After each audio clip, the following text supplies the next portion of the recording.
नमस्कार दोस्तों। स्वागत है आप सभी का आपके अपने चैनल अल्ताफ एडवाइस पर, जहां पर हम आपके लिए लाते हैं सच्ची खबर। इस वक्त ईपीएस पेंशन धारकों के लिए बड़ी खबरें आ रही हैं। ब्रेकिंग न्यूज आ रही है। ईपीएस नटाज पेंशन धारकों की बल्ले बल्ले। यहां पर जो है अगले ही महीने 2025 से हम सभी को RS 7500 की ईपीएस 95 पेंशन देखने को मिलेगी। तो ईपीएस पेंशनर्स को जून 2025 से ही यहां पर RS 7500 की पेंशन किस तरीके से देखने को मिलेगी, इसको लेकर क्या बड़ा अपडेट आया है, इसकी भी चर्चा दोस्तों आज इस वीडियो के अंदर करेंगे। साथ ही साथ दोस्तों यहां पर हम बात करने वाले हैं आप सभी के लिए कि 20 साल बाद पुरानी पेंशन स्कीम की वापसी। जी हां दोस्तों, सरकारी कर्मचारियों के लिए खुशखबरी बताई जा रही है। 20 साल बाद पुरानी पेंशन योजना की वापसी हुई है ओल्ड पेंशन स्कीम को लेकर। आखिरकार 20 साल बाद आप सभी के लिए बहुत बड़ा और इंपॉर्टेंट अपडेट आ चुका है। इसी के साथ हम बात करेंगे एनटीपीसी, एनआईडीएस और बीएच के पेंशनर्स ने धमक पड़ी है। ईपीएफओ कार्यालय कर्मचारी पेंशन योजना को लेकर बड़ी खबर है कि ईपीएस 95 हायर पेंशन पर ईपीएफओ कार्यालय यहां पर पेंशन धारक पहुंच चुके हैं। एनआईटीपीसी, एनएमडीसी और बीएसएपी पर सीधी बहस दोस्तों हम सभी के लिए जारी हो चुकी है, तो इसके बारे में बात करेंगे। इसी के साथ हम जानेंगे कर्मचारी और पेंशनर्स के लिए बेसिक सैलरी को लेकर बड़ी अपडेट की कि 29 लाख केंद्रीय कर्मचारी और 65 लाख पेंशनर्स की मौज होने वाली है। बेसिक सैलरी 1800 से बढ़कर 34,000 की पार हो चुकी है। सैलरी हैक को लेकर भी आप सभी के लिए ब्रेकिंग न्यूज निकलकर सामने आ चुकी है, तो इसके बारे में भी आज इस वीडियो के अंदर बात करेंगे। इसलिए आप सभी पेंशन धारकों से निवेदन करते हैं कि दोस्तों आज की इस वीडियो को आप लास्ट तक देखिएगा। वीडियो को लाइक जरूर कीजिएगा और साथ ही साथ अगर हमारे चैनल पर नए हैं तो चैनल को भी सब्सक्राइब जरूर कर दीजिएगा। तो चलिए बिना किसी देरी के सरकारी कर्मचारी, राज्य कर्मचारी और ईपीएस 95 पेंशन धारकों से जुड़ी तमाम बड़ी खबरों को सही, सटीक और तथ्यों पर आधारित आज की इस वीडियो के अंदर जान लेते हैं, जिसमें हम सबसे पहले यहां पर बात करेंगे ईपीएस 95 पेंशन धारकों की बल्ले बल्ले बताई जा रही है। जून 2025 में मिलेगी RS 7500 की पेंशन। तो आखिरकार जून 2025 से ही सातस फायर शॉट की पेंशन को लेकर कौन सी ब्रेकिंग न्यूज निकल कर आई है, चलिए इसके बारे में बात करते हैं। देश भर के ईपीएस 95 पेंशनर्स के लिए अच्छी खबर सामने आ रही है। अगर सब कुछ ठीक रहा तो जून 2025 में सरकार एक ऐसा फैसला ले सकती है जो लाखों बुजुर्गों की जिंदगी में बड़ा बदलाव लाएगा। दरअसल लंबे समय से ईपीएस पेंशनर्स मांग कर रही हैं कि उन्हें न्यूनतम R75 की मासिक पेंशन दी जानी चाहिए, क्योंकि मौजूद पेंशन में उनका गुजारा करना बहुत मुश्किल हो गया है।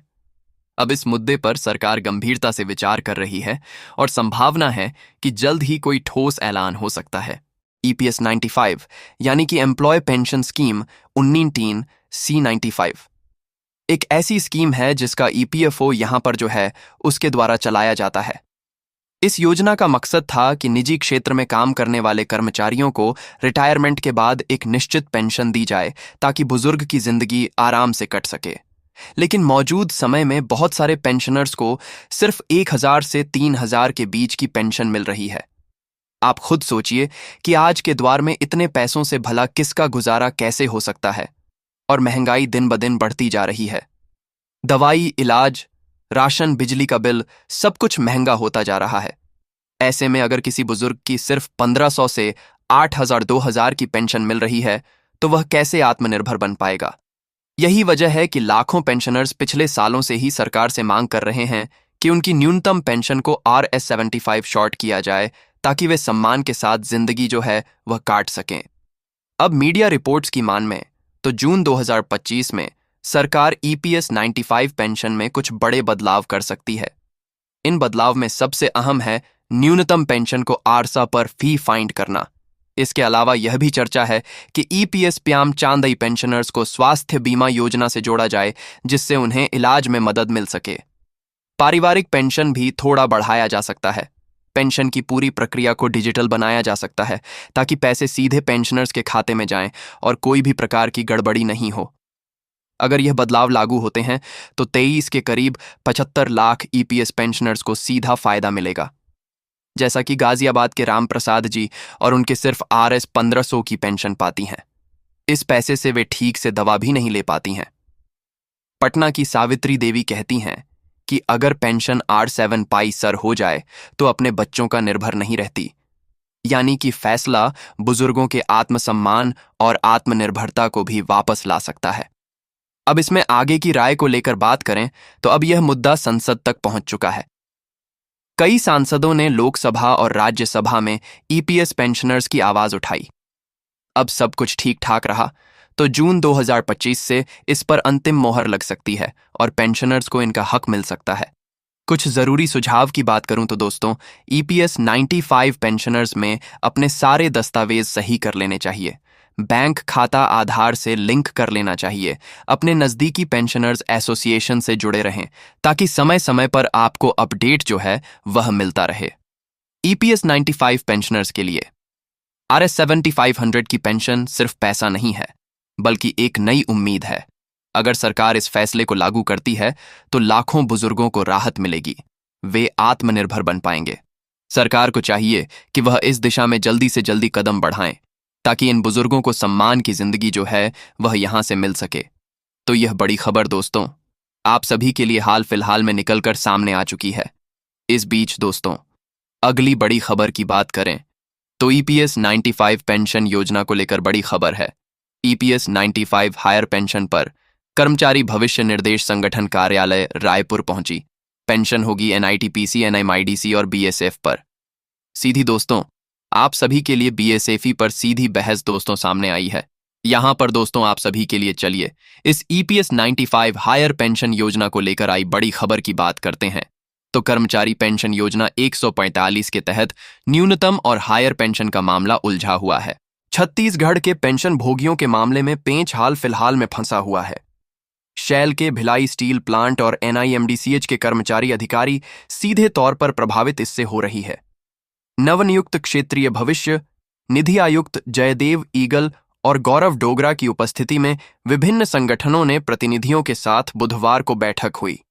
बैठक में नेशनल आंदोलन समिति ईपीएस 95 पेंशनर छत्तीसगढ़ के अध्यक्ष एलएम सिद्दीकी ने सभी प्रतिनिधियों को परिचय दिया और एनआईसीसी की कार्यशैली के बारे में भी बताया। अब बैठक में किन मुद्दों पर चर्चा की गई तो मुद्दों की बात करें तो भी स्टील प्लांट के आवेदक में ट्रस्ट नियमों के कारण खारिज कर दिया गया था, जिसे पुनः जांचने की आवश्यकता पर जोर दिया गया। मॉकफेड और एनटीपीसी की मांग पत्र जारी किए गए और उन्हें अधिकांश में अंतर्राष्ट्रीय जमा कर दी गई, इसलिए उच्च पेंशन शुरू करने की आवश्यकता है। एनआईटीपीसी में एक भी नॉन एग्जीक्यूटिव को डिमांड लेटर नहीं मिला और मॉकफीड के लगभग 400 आवेदकों को डिमांड लेटर मुताबिक राशि जनवरी-फरवरी में जमा कर दी गई, लेकिन उच्च पेंशन अभी तक शुरू नहीं की गई। वहीं विधवा पेंशन स्वीकृति के नाम से छोटे सुधार के यहां पर दृष्टिकोण को अपनाने की आवश्यकता है। यहां पर एनआईएमडीसी के 806 मामलों को एक ही आदेश में खारिज कर दिया, जिसमें पुनः जांचने की आवश्यकता है। हालांकि इस पर भविष्य निधि संगठन हैदराबाद द्वारा कार्यवाही की जा रही है। साउथ बस्तर और नॉर्थ बस्तर क्षेत्र की 4 महीनों में कैंप नहीं लगाया जा रहा है, इस पर भी ध्यान देना चाहिए। जयदेव ईगल ने आश्वासन दिया कि वरिष्ठ नागरिकों को अपनी पेंशन से संबंधित किसी भी समस्या का सामना न करना पड़े, इसके लिए सभी प्रयास किए जाएंगे। बैठक मैत्रीपूर्ण माहौल में यहां पर आप सभी के लिए संपन्न की गई। इसी के साथ दोस्तों बात करें तो आप सभी के लिए बहुत बड़ी खबर आ रही है। 33 लाख केंद्रीय कर्मचारी और 65 लाख पेंशनर्स की मौज बताई जा रही है। बेसिक सैलरी 1800 जीआर से बढ़कर 44 के पार हो चुकी है। इसको लेकर बड़ी खबर है। केंद्रीय सरकारी कर्मचारी और पेंशन भोगियों के लिए एक बड़ी खबर है। 8वें वेतन आयोग के लागू होने से उनकी सैलरी में भारी बढ़ोतरी की उम्मीद है। फिलहाल 7वें वेतन आयोग के तहत न्यूनतम मासिक वेतन RS 18 संधि है, लेकिन नए वेतन आयोग के बाद यह 2400 से भी अधिक हो सकता है। यह बढ़ोतरी न केवल कर्मचारियों की आर्थिक स्थिति सुधारेगी, बल्कि में बढ़ती हुई महंगाई से भी राहत जो है वह उनको दिलाने का यह काम करने वाली है। विभिन्न कर्मचारी संगठन ने बढ़ती महंगाई को देखते हुए फिटमैन फैक्ट को 3 तक रखने की मांग की। उनका कहना है कि पिछले कुछ सालों में महंगाई दर काफी बढ़ी है और कर्मचारियों की खर्च करने की शक्ति घट गई है। यदि सरकार इस मांग को मानती है तो कर्मचारियों के वेतन और अधिक पेंशन में बढ़ोतरी होगी। फिटमैन फैक्टर निर्धारण देश की आर्थिक स्थिति और महंगाई दर को ध्यान में रखकर भी किया जाता है। तो यहाँ पर पेंशन बढ़ोतरी को लेकर लगातार जो है वह मांग आप सभी के लिए बढ़ चुकी है। इसमें न्यूनतम वेतन भी आप सभी के लिए बढ़ने वाला है को लेकर बड़ी खबर आ चुकी है। अगर जानकारी उपयोगी लगी हो तो वीडियो को लाइक और शेयर जरूर करें। ऐसी ही महत्वपूर्ण सरकारी योजनाओं और वित्तीय फैसलों की जानकारी के लिए कायश एडवाइस को सब्सक्राइब करना ना भूलें। मिलते हैं अगले वीडियो में, तब तक के लिए धन्यवाद।